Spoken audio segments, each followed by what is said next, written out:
اللہ تعالی ہمیں دنیا اور آخرت میں اپنے حضور کامیابی عطا فرمائے۔ یہ تو اہل ایمان کی بات ہو رہی ہے جو کامیاب ہونے والے ہیں۔ اب جو دین کا راستہ چھوڑتے ہیں ان کا ایٹیٹیوڈ کیا ہوتا ہے؟ ان کے اندر دنیا کی محبت آ جاتی ہے، تو پھر ظاہر ہے کہ جب اللہ سے دوری ہوگی پھر مال کی محبت اور غلط قسم کے اخلاقی مسائل انسان کے ساتھ درپیش ہوتے ہیں، رذائل جنہیں ہم کہتے ہیں، اس کا ذکر اگلی صورت میں ہے۔ وَيْلٌ لِكُلِّ ہُمَزَةٍ، بربادی ہے ہر اس شخص کے لیے جو تانے والی زندگی گزار رہا ہے، تانے دیتا ہے لوگوں کو پیٹھ پیچھے۔ الَّذِي جَمَعَ مَالًا وَعَدَّدَهُ، اور اس کی حالت یہ ہے کہ وہ مال جمع کرتا ہے اور اسے گن گن کر رکھتا ہے۔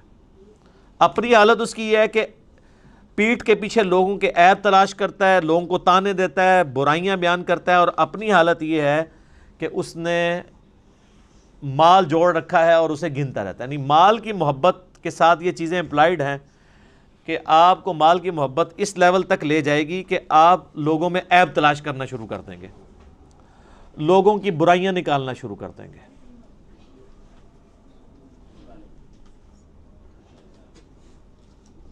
یحسب ان مالہ اخلدہ، وہ خیال کرتا ہے کہ اس کا مال کبھی بھی فانی نہیں ہوگا، ہمیشہ کے لیے اس کا مال اس کے ساتھ رہے گا۔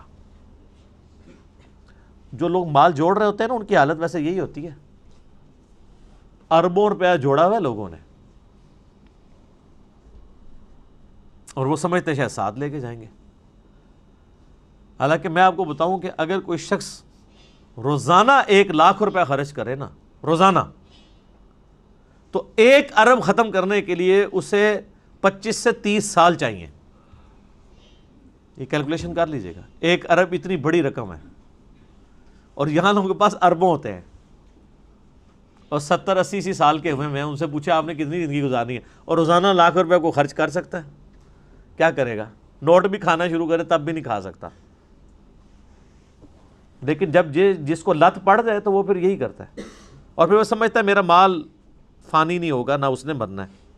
کلا، ہرگز نہیں، لَيُنبَذَنَّ فِي الْحُطَمَةِ، یقیناً اسے حطمہ میں پھینک دیا جائے گا۔ یعنی دنیا کی محبت میں جو مبتلا ہوا اور تباہ و برباد ہو گیا، اس کا الٹیمیٹ انجام حطمہ ہے۔ وَمَا أَدْرَاكَ مَا الْحُطَمَةُ، اور تم کیا جانو کہ حطمہ کیا ہے؟ نار اللہ الموقدہ، وہ اللہ کی ایک آگ ہے جو خوب بھڑکائی ہوئی ہے، دوزخ کی آگ۔ التی تطلع علی الافئدہ، جو دلوں تک پہنچ جائے گی۔ ویسے تو آگ جلا کے راکھ کر دیتی ہے، کھالیں جلیں گی، جسم فنا نہیں ہوگا، تاکہ جسم کو تکلیف ہوتی رہے، وَلِعَوْذُ بِاللَّهِ تعالی۔ اندر تک آگ گھس جائے گی وہ، جیسے دنیا میں بھی آپ کہتے ہیں نا کہ گھبراہٹ ہو رہی ہے اندر، جن لوگوں کو معدے کا ایشو ہوتا ہے وہ کہتے ہیں اندر آگ لگی ہوئی ہے، حالانکہ وہ باہر کوئی آگ نہیں ہوتی ہے۔ تو یہ دلوں کے اندر گھس جانے والی، انسان کے اندر گھس جانے والی آگ ہوگی۔ انہا علیہم مؤصدہ، اور وہ آگ ان پر بند کر دی جائے گی، فی عمد ممددہ، لمبے لمبے ستونوں میں۔ کوئی اللہ تعالیٰ نے کو بڑے کیپسولز ایسے بنا کے رکھے ہوئے ہیں، ایسی بھٹیاں بنا کے رکھی ہیں کہ اس کے اندر بندوں کو پھینک دیا جائے گا اور اس کے بعد لاک لگا دیا جائے گا، وہ اسی بھٹی کے اندر رہیں گے، لمبے لمبے ستونوں کی فارم میں۔ یہاں پہ بھی آپ دیکھیں نا، جو بڑی جیلیں ہوتی ہیں نا، وہ کہتے ہیں جی وہ جیلیں ایسی ہیں جی جس میں آپ لیٹ بھی نہیں سکتے، 4 فٹ بائی 4 فٹ کی جیل، اور آپ اسی کو ذرا کم کریں، اگر آپ 1.5 فٹ بائی 1.5 فٹ یا 2 فٹ بائی 2 فٹ کی جیل ہو جس میں آپ لیٹ بھی نہ سکیں اور کھڑی ہوئی حالت میں، اور اس میں انسان کو باہر سے آگ چھوڑ دی جائے، اندر آگ نہ جلائی جائے، تو کیا انسان کی حالت ہوتی ہوگی۔ رومن امپائر کی اگر آپ سزائیں دیکھیں نا یوٹیوب پہ، اگلے زمانوں میں وہ اپنے دشمنوں کو کیسے سزائیں دیتے تھے، تو انسان کے رونگٹے کھڑے ہو جاتے ہیں۔ بڑے بڑے انہوں نے بیل بنائے ہوئے تھے لوہے کے،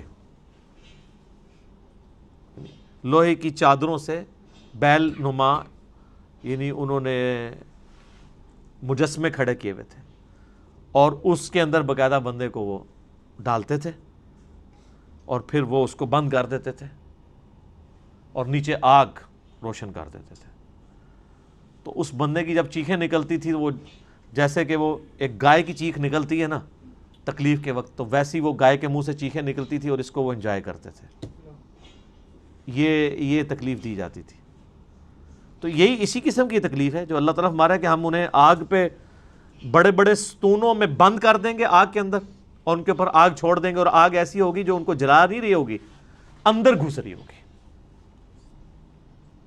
انسان کے اندر تک پہنچے گی۔ یہ کوئی امیجن ہی نہیں کر سکتا۔ یہ یقین کریں قرآن لوگوں نے نہیں پڑھا تو اس لیے وہ سمجھتے ہیں کہ کوئی اللہ تعالیٰ کوئی نعوذ باللہ کوئی بڑی نانی اماں یا دادی اماں ہے، اس نے اینڈ پہ سب کو معاف کر ہی دینا ہے۔ اتنا آسان معاملہ نہیں ہے، یہ بڑا مشکل معاملہ ہے۔ اور آپ یہ دیکھیں کہ جب یہ آیات نازل ہو رہی ہیں عربیوں کی زبان میں تو ان کی کایا قلب تو پھر ہوتی تھی نا۔